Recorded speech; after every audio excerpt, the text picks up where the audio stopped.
as a consequence of the post-George Floyd era was a demonizing of the profession of law enforcement and a reduction of the number of people that were raising their hands saying they want to protect and serve. So, one of the saddest things for me is when I'll talk to law enforcement officers who've been in service for 25, 30 years, and they're not willing to look at their own child and say, man, it'd be great for you to follow in my footsteps. That's sad.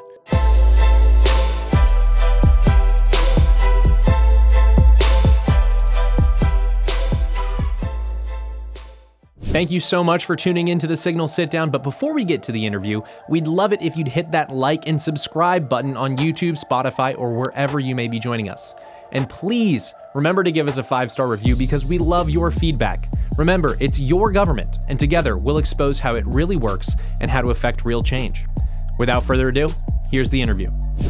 Alabama Attorney General Steve Marshall, welcome to the Signal Sitdown. Hey, good to be here. Brisk day in DC That's today, so Southern boy coming to the cold weather. That's right. This town is cold in more ways than one, but you've decided that you might want to come up here more regularly. You are currently a candidate for the Alabama Senate election to replace the coach, Tom Tuberville. He has been a warrior up here in Washington, D.C., and I know that people of Alabama have high hopes for whoever takes his spot in this town. And so with that, I just want to ask you why you decided to join this race. Yeah, and by the way, nobody can replace coach, right? Let's make that clear. It's just simply coming to fill their shoes. But no, it's interesting. I'm term limited as Attorney General. I had a remarkable privilege to be able to do, I think, some amazing things, not only in Alabama, but also across the country, and thought my political career was over. I didn't want to be governor. That was just not where I felt led.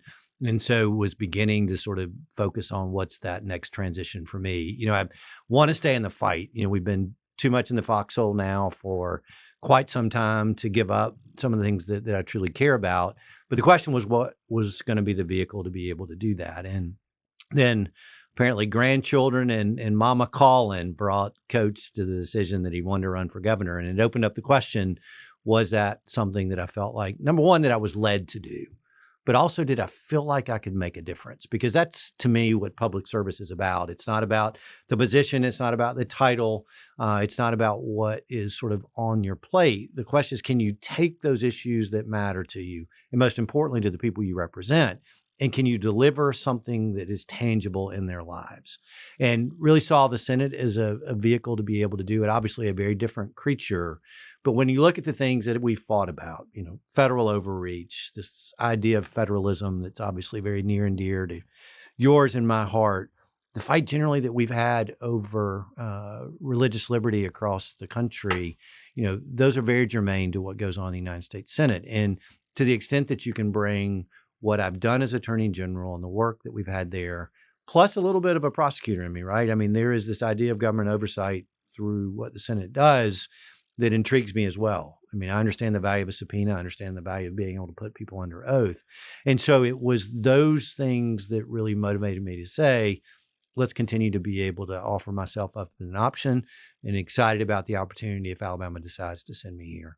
So this is an interesting response, because if you talk to a lot of people who work across the street in the Senate building, they'll say, I don't feel like the Senate is a good vehicle to get stuff done anymore. The president has made his thoughts known on that by saying we should nuke the filibuster. Right. And that's just an example of how people have grown increasingly frustrated with getting things done in the upper chamber.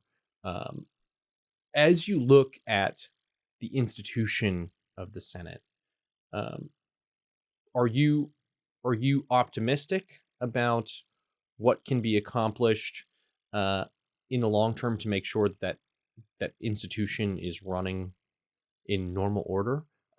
There is, I think, constant concerns here in Washington, D.C.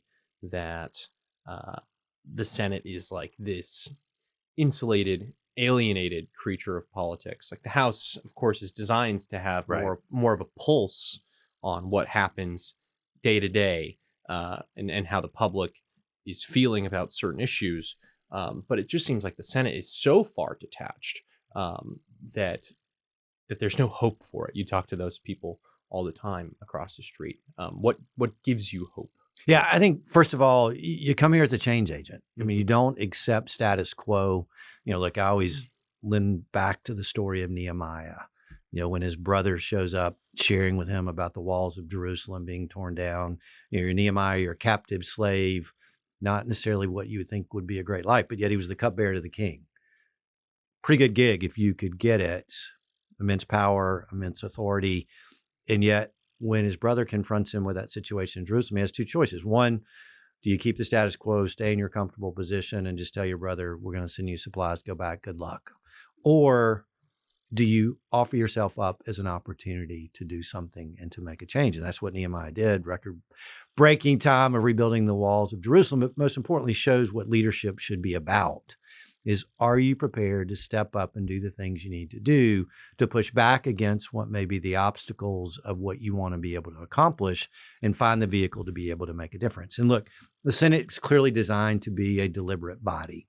I recognize that and understand it. And candidly, that's probably one of the things that when I look at that transition for me will be somewhat difficult to swallow. Right. Going from that executive position to, But having the opportunity to be a persistent voice, to be able to target issues that matter, you have the ability to be able to make a difference. Let's take, girls sports, for example. Mm-hmm. That's an 80-20 issue in our country. But yet we still don't have Congress acting to make sure that Title IX is insulated from what took place during the Biden administration.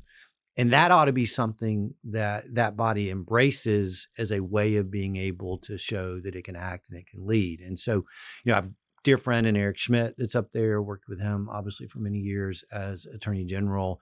We've had kind of those tangible discussions.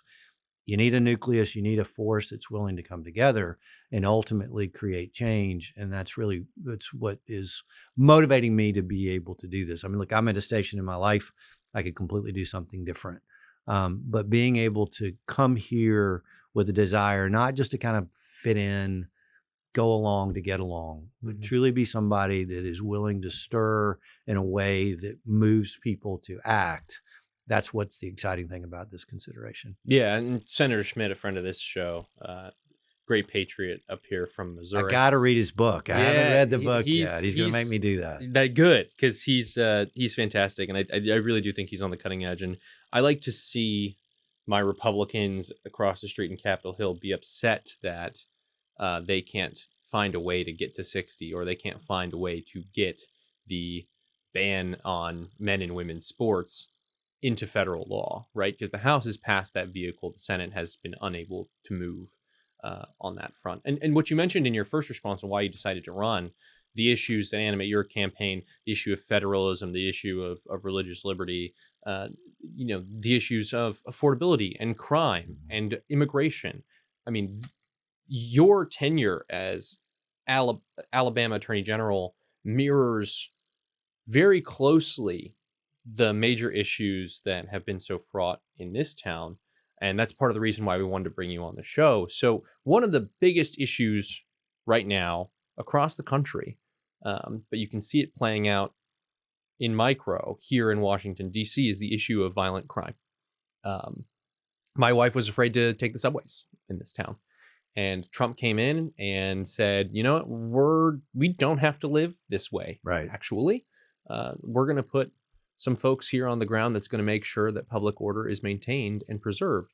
And, the left went after Muriel Bowser for not being more against it. But Muriel Bowser, even though she goes around saying violent crime is down, actually, except for the murder, she didn't fight Trump's move as she had fought previous Trump's move. There's like an implicit acknowledgement that it was necessary. And so Trump has since been trying to make sure that federal installations across the United States are kept safe. Those communities are kept safe. You have launched several initiatives as an Alabama Attorney General to keep the folks in Alabama's cities safe.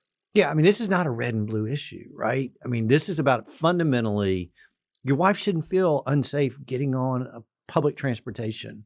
Somebody in their own home shouldn't be worried about bullets coming through their window. And it's why I think you see the mayor here be somewhat blissfully quiet, because you can't deny the results. And look, how did defund the police work, right? I mean, this is a product of what we saw post George Floyd.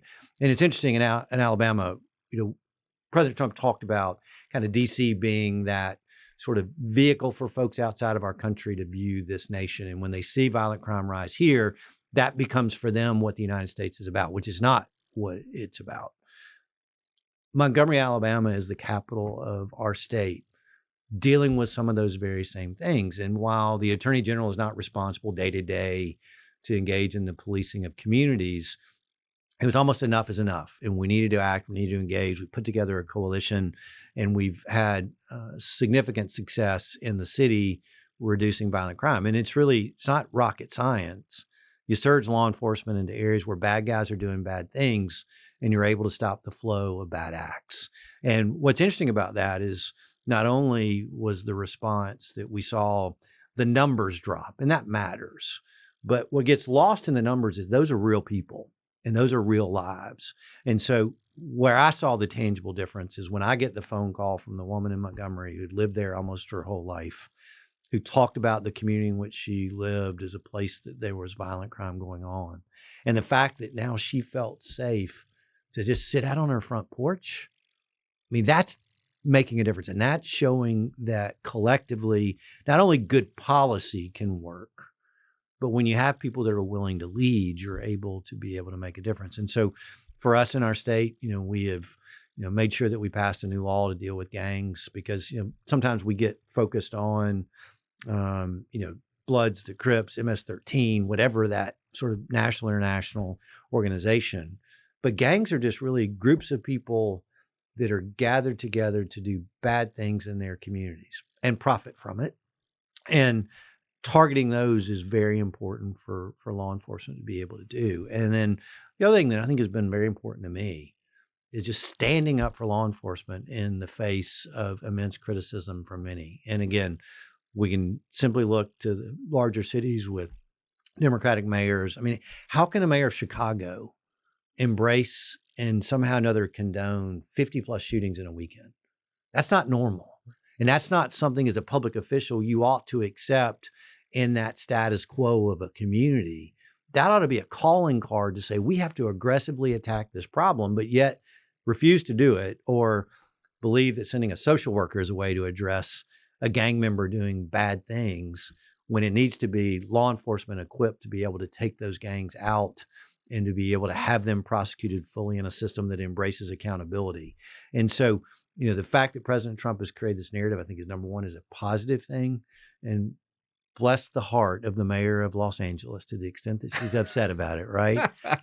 But I say that about standing up for law enforcement because we've seen the pushback against ICE right now. Mm-hmm. And those are men and women who are husband and wives, moms and dads, daughters and sons of individuals who have said, I want to be able to protect and serve. And when they're doing their jobs responsibly, when they're doing it lawfully, and they're acting consistent within their authority, and we see communities push back in a way that potentially causes them to be harmed. And look, the tragedy of the loss of life of the National Guard member here and the other that's continued to be able to suffer the problems, that ought to outrage us all because they were here to be able to keep this community safe in DC. They're doing that throughout our country, and we ought to embrace and celebrate that as opposed to what we've seen go on in many places, and that's the condemnation of good people doing good things. Right. Well, you mentioned the woman who's able to sit on her porch in Montgomery, Alabama again, and that is what it's all about. It is. Hey, and somebody brought me cookies. So right. I mean, there you go. The value of public service. But that's a perfect example. Being brought cookies. Not only the value of public service, but it makes community possible.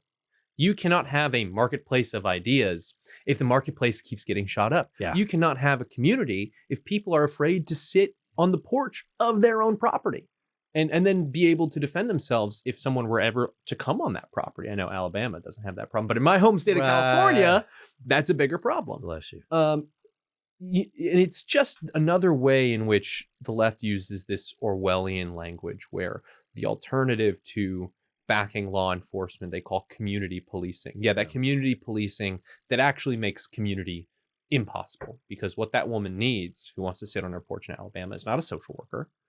She needs someone who is armed and has a monopoly of force in her community to make sure that order is maintained. And you also mentioned this defund the police movement and George Floyd and the necessity to stand up for law enforcement when they come under attack from the left. I'm from California. I was out in California during summer of 2020. I think I joined those protests just so that I could get a little sunshine, because I was locked in my house thanks to Gavin Newsom while he was dining at French Laundry. I'm kidding. I didn't go to the protests. I'm kidding.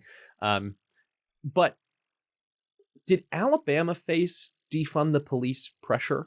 Was there conversations in Alabama, not to the same extent, I'm sure, in the conversations that were happening in California, but about like, oh, we should reform law enforcement? I mean, it just felt like mass hysteria that entire year over law enforcement and law and order throughout the entire country. And did that impact your state at all? Yeah, I mean, look, you saw the buzzword of criminal justice reform come about. It wasn't criminal justice reform. It was lessening accountability, placing restrictions on the lawful exercise of authority for law enforcement, and has resulted in what we saw was the spike of violent crime across our country. I mean, I think they are hat in hand, and we saw many people buy into that narrative, buy into that rhetoric, and even in a red state like Alabama, as Attorney General, we were very much vigorously pushing back. And so, I don't think it is unique to blue states. I think we saw a little of that as a result. And I do think the pendulum is swung back in a very positive way. We've been aggressive in trying to enhance that language. But when you look at those places in which the protests were the most active, that's also now where we've seen the most problems. And what I think is also gets lost a little bit is a consequence of the post-George Floyd era was a demonizing of the profession of law enforcement and a reduction of the number of people that were raising their hands saying they want to protect and serve. And so when we see many of the communities that are struggling, part of the reason why, for example, we have to have the National Guard here in D.C. is the lack of sufficient numbers of law enforcement being able to work the streets. And when you recede from communities that need that help, then we give way to the bad guys to be able to take over. And I think that's what we've seen in lots of places. And so, I mob think justice. Yeah, we've seen a lot of that. Yeah, for sure. And so when we're not creating atmospheres, one of the saddest things for me is when I'll talk to a law enforcement officers who've been in service for 25, 30 years, and they're not willing to look at their own child and say, man, it'd be great for you to follow in my footsteps. That's sad. It's a sad commentary. If you see the same thing with our military, if somebody's not willing to say, embrace what you've seen your father do or your mother do in the military, then that's not where we need to be as Americans. It's not where we need to be as a society. Again, I think we've begun to see a little of the fallacy of what is taking place. We have pockets that have not embraced that. And I think that's where you've seen President Trump be able to weigh in.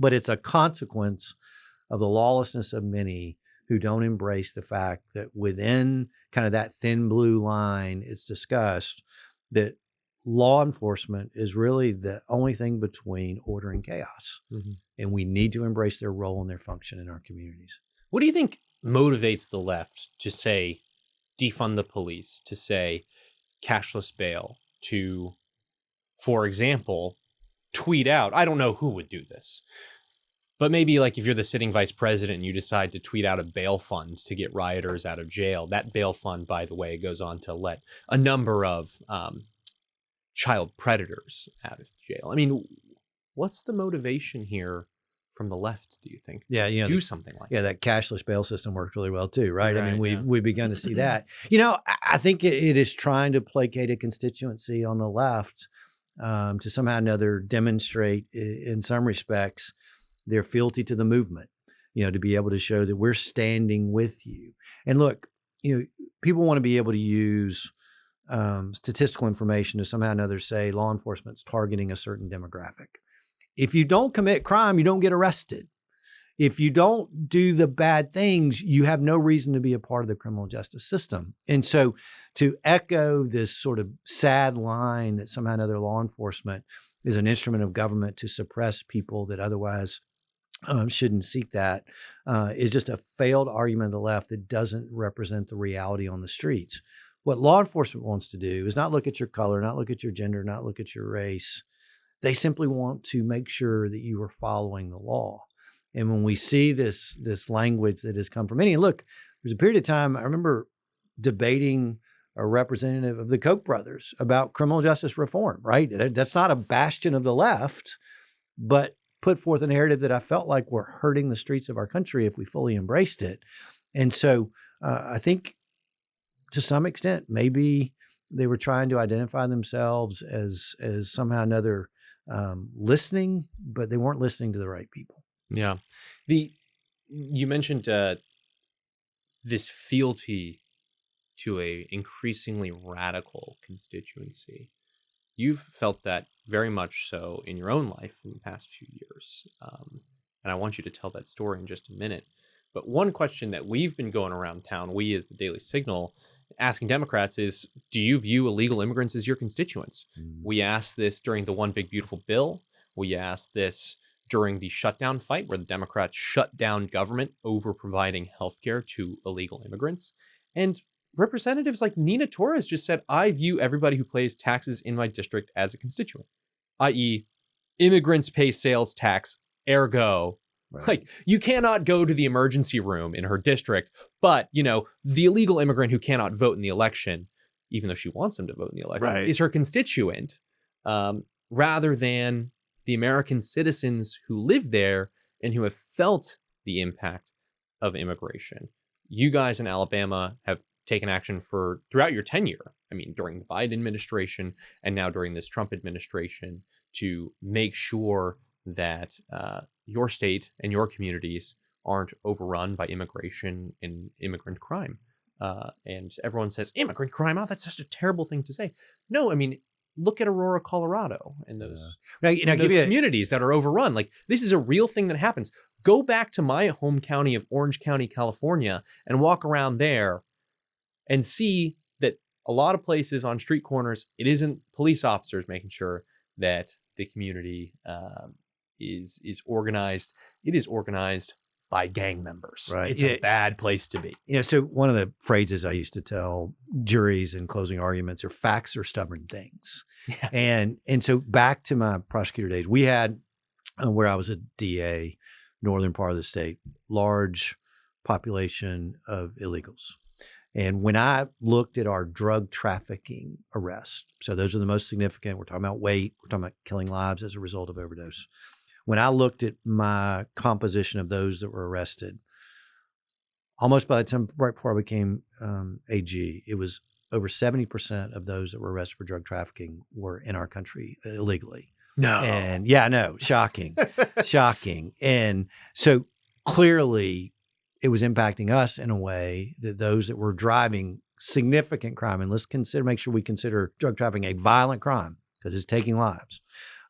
It was impacting us there. But, interesting, one of the fights that we didn't get across the finish line during my time as AG, which hopefully we'll ultimately decide as a nation, but we fought the question back during the last census, should you count those who are in this country illegally for purposes of reapportionment? Because that is an unsettled question. In fact, we actually had to sue the Census Bureau during President Trump's time because they were the only lawful defendant.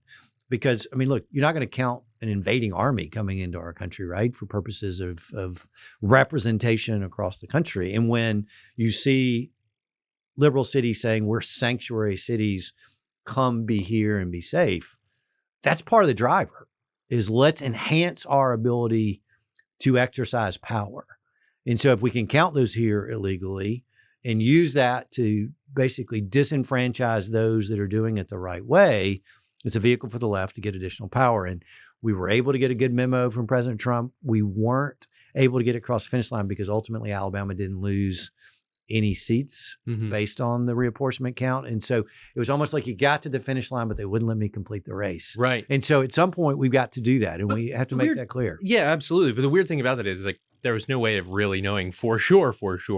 But all of the estimates say that the Southeast was incredibly harmed by this census policy of counting illegal immigrants for for how much representation you get here in Washington. Yeah, and are we DC. shocked that Like, oh, great, we got a few more yeah. California Democrats when, some Florida Republicans who didn't even know, they're sitting on their couch, not even knowing that they should be congressmen right now. They should be Right. congressmen right now. Yeah. It's interesting. We're beginning to see some reports now of how the left was manipulating the census data, and particularly the analysis of certain parts of the census to enhance their ability to give blue states an additional advantage. And so we got census coming up in 2030. It ought to be something that's readily on the minds of folks because we're going to restack the deck. And the question is going to be what those numbers ultimately are going to be. But, you talked about the incident that took place at our office. We've had a attorney general in Alabama assassinated. Not a good thing. My wife particularly wants to keep me around, so we got to be able to do that. But, it's strange when you show up at your office and learn that an Antifa supporting individual who hates Christian public servants. So I'm like, exhibit A for him, sets off an explosive device at our office and had put Antifa stickers around on buildings and on parking garages, a little bit about his support and shows how far the left's willing to go. I mean, look, we've just survived kind of as a national the trauma of Charlie Kirk's assassination. And we've seen how far the left is not only willing to go with violent words, but now violent actions and to some extent condone that. This was just an example of a guy in Alabama who follows Antifa online, posts support for their radical agenda that's willing to mobilize then and take action against somebody like me. Now, the good thing is he's not a very good bomb maker. It didn't cause much damage. He's now sitting in federal prison and he'll come back to Alabama's prison. But it is, again, that wake-up call of what we're facing in the conservative movement is not only folks that claim they're willing to debate us in the marketplace of ideas, but willing to eliminate those who are aggressively pushing back against their agenda. Yeah, when you saw this increase in violence from the left, the problem of leftist violence has been something that we in the conservative movement have been talking about for 4 decades, but in particular the last 10 years. And then there seemed to be a dramatic escalation, really since that explosive device went off outside of your office in February of 2024. Of course, later that summer, President Donald Trump is almost assassinated twice. Then, of course, you have the assassination of Charlie Kirk. Explain to me how that incident in February of 24, when that bomb went off outside of your office, informed or shaped the way that you personally responded to the violence that they tried to perpetrate against Trump supporters, and eventually Charlie Kirk. Yeah, I think from a personal standpoint, other than I have a security detail that caused them to be even more aware, it was also a motivator in a strange way to be able to say, we have to engage, and I cannot allow somebody's violent action against us and some of the rhetoric that we see out there that plays out in social media deter me from doing the things I need to do. Look, I'm a bigot because we fought the transgender agenda. I'm a racist because we fought the redistricting fight. I'm labeled as connected with hate groups because, look, one of the worst things about my state is the fact that 2 blocks from me is the SPLC, who wants to designate who are good and who are bad in our country. And I tend for to the purpose of silencing their speech. Absolutely. By any means necessary. Well, silence their speech, and also, but for organizations that you and I support, cutting off their flow of money, 100%. and which is, siphoning off their ability to do great work. And so anyway, it always goes in that order, right? Money, speech, violence. Yeah. Yeah, no, that's a great, I never thought about it. That's a great point. And so for me, again, it was a little bit of that personal motivator. And I think for many of the folks that I have an opportunity to be able to work with is to understand it is even more important that we engage. But yet, I think, and I don't want to say that I was naive, but I never thought we'd get to the point that we would see somebody take action against somebody like Charlie. an assassination of a president, I guess you can somewhat conceive that because they view that political enemy. But viewing somebody that's just willing to pull up a chair around a table and say, let's talk, that somehow or another, that's a voice that you have to silence. I guess I still wanted to believe that we were better than that. And then to now see the surveys that have come out of those on the left that not only condone political violence, but would even use that as an excuse if they took action against President Trump's life. It's hardening some of the rhetoric. And I think, look, I've heard Kevin Roberts talk a little bit about this too, about kind of what all of that has done to galvanize our actions. And I think it means that we're more steadfast, that we're even more aggressive in being able to speak to the things that matter. And I think it has created a sense of urgency that we need to continue to embrace. Mm-hmm. And you mentioned how these acts by individuals are connected to a growing body of public polling that is willing to make excuses for this type of violence. And you're a Christian, I'm a Christian. The hardest thing to realize if you're a Christian and believes that everybody is capable of salvation if they, confess and accept Jesus as their Lord and Savior, it's all those people who responded that way on that public poll don't need to be that way.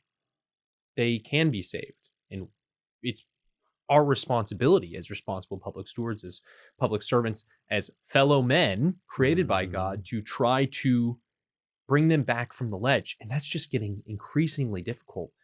I mean, what do you think is behind all of this? And we can see it play out in other places too. I know an issue that you guys have really fought in Alabama is the issue of not only drug trafficking, but of opioid addiction and opioid deaths in your state, which is heavily impacted by the opioid crisis. Suicides, heavily impacted by suicides, which those things are often go in tandem. The epidemic of mental illness. I mean, something is rotten in the state of Denmark. And I think the big task for all of us, if we want to see America turns 250 next year, if we want to see America reach 300, 350, 400, 500 and beyond, it's fixing that problem. What do you think is behind that? Yeah. By the way, if we had that answer in 10 minutes, we'd be all good. Yeah. But, I would take, so I'll take you actually to another sort of defining moment for me. We've engaged in aggressively the radical transgender ideology that came from the administration. When we see, a Rachel Levine embedded inside the administration to push that, particularly contrary to the best interest of kids around gender affirming care. I mean, it's child abuse, and we should, as a nation, ratify that we're going to be against it. But I'll never forget, as we were sort of beginning to engage in this fight in Alabama, and really proud of our team and what we've done there, I saw a video of a gender reveal party of a 4-year-old. I mean, it was a thing that, I literally could not understand what I was seeing. Partly parents that were enabling it. And are we really believing this is something that we glorify? But that somehow or another, that this was a movement that I had no idea, again, had the traction that it did. And so, tell you that story because it's interesting now, as over the last several years, when we fought the girls' sports, the girls' locker rooms, and then some of this gender affirming care battle, is we saw this huge rise in the number of kids that were identifying as transgender. Mm-hmm. And look, there's gender dysphoria. It's a condition in the DSM that needs to be identified. But clearly, the groupthink in social media that's being pushed, that has made its way down to early teens and before.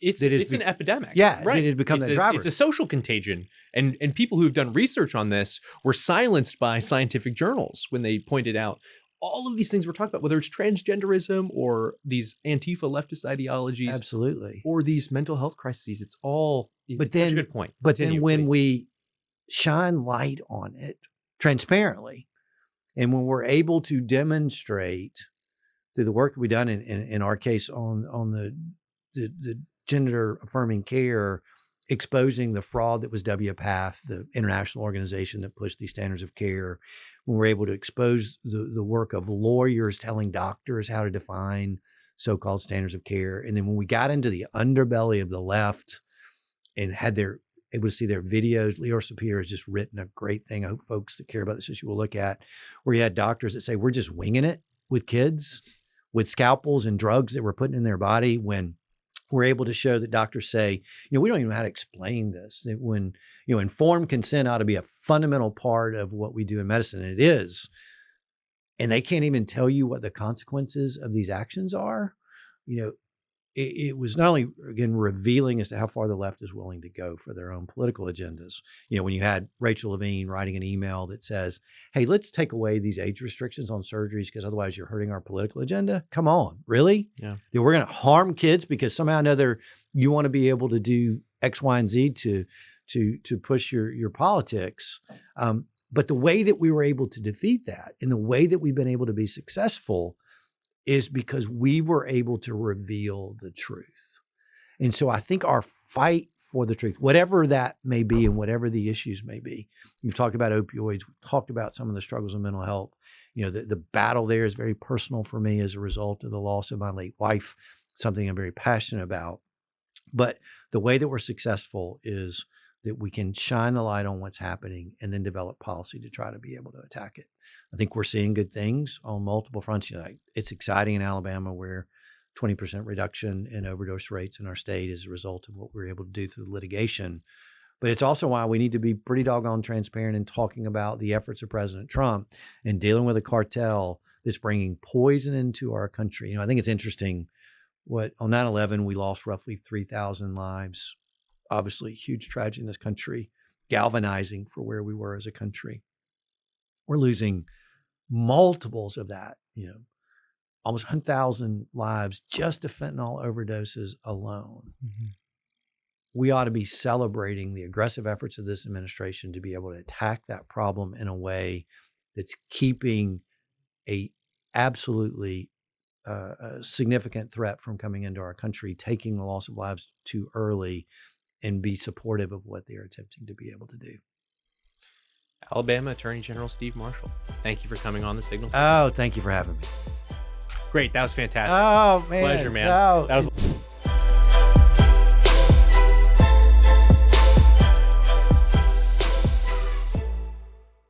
Thank you so much for tuning into the Signal Sitdown. Before you go, be sure to hit like and subscribe on YouTube, Spotify, or wherever you may be joining us. And please remember to give us a 5-star review. We not only love your feedback, but it really does help the show. Remember, it's your government, and together we'll expose how it really works. See you next time. While I thoroughly enjoyed our conversation, nothing in this interview should be construed as an endorsement of his campaign. The Daily Signal is a nonprofit organization, and we do not endorse candidates.